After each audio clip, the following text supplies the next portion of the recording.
असद का chemical weapon विद्रोहियों के हाथ। जेलानी बोले इस्तेमाल नहीं करेंगे लेकिन रखेंगे। सीरिया इस समय भारी अनिश्चितता के दौर से गुजर रहा है। तख्ता पलट के बाद बशर अल असद अपने परिवार समेत रूस में शरण ले चुके हैं।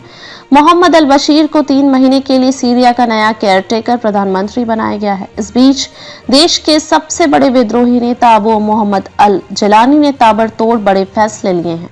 रॉयटर्स की रिपोर्ट के मुताबिक विद्रोही संगठन हयात तहरीर अल शाम के चीफ जोलानी ने बशर अल असद की सेना को भंग कर दिया है। सीरिया में बशर अल असद की सरकार गिरने के बाद हजारों सीरियाई सैनिक इराक की सीमा में दाखिल हो चुके हैं। इराक की सुरक्षा बल उनकी मेजबानी कर रहे हैं। सीरिया से सटे इराक ने सुरक्षा व्यवस्था कड़ी कर दी है, लेकिन अब जेलानी ने साफ कर दिया है कि वह किसी भी परिस्थिति में इन केमिकल हथियारों का इस्तेमाल नहीं करेंगे, लेकिन इन्हें अपने संरक्षण में रखेंगे। इसे लेकर वह संभावित साझेदारों से चर्चा भी कर सकते हैं।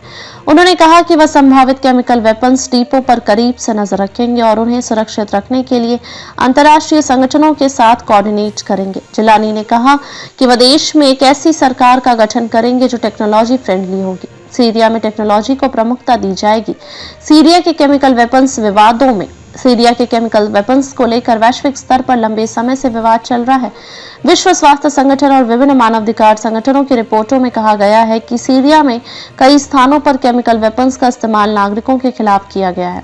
सीरिया के केमिकल वेपन्स की शुरुआत का इतिहास 1925 के जेनेवा प्रोटोकॉल तक है, जो अंतर्राष्ट्रीय समुदाय के केमिकल और बायोलॉजिकल वेपन्स के उपयोग पर प्रतिबंध लगाने की बात करता है। संयुक्त राष्ट्र और अंतर्राष्ट्रीय संगठनों ने सीरिया में केमिकल हथियारों के उपयोगों की निंदा की है और इसके लिए जिम्मेदार लोगों को न्याय के कटघरे में लाने की मांग की है। बता दें कि 27 नवंबर को सीरिया पर पहला हमले में लेकर रविवार को राजधानी दमिश्क में कब्जे तक 11 दिनों के भीतर राजनीतिक परिदृश्य पूरी तरह से बदल गया।